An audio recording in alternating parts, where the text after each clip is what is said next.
narito ang tatlong makadiyos na paalala para sa mga taong mahilig mangialam sa buhay ng iba.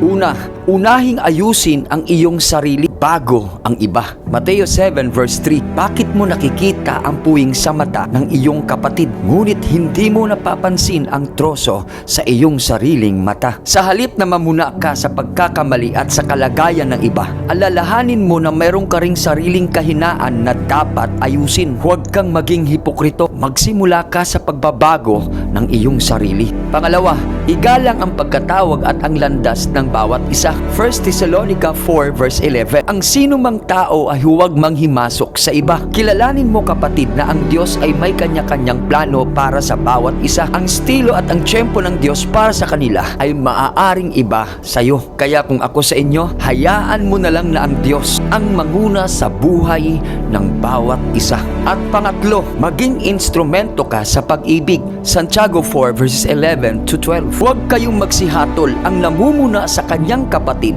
ay namumuna sa kautusan. Sa halip na mangialam ka, ipagdasal mo ang iyong kapwa ng may pagmamahal, hindi yung huhusgahan mo ang kanilang desisyon. Tandaan mo ito kapatid, ang tunay na malasakit ay nagsisimula sa panalangin. Ito'y nagpapatuloy na mayroong paggalang at nagwawakas sa pagtitiwala sa mga plano ng Diyos sa bawat isa.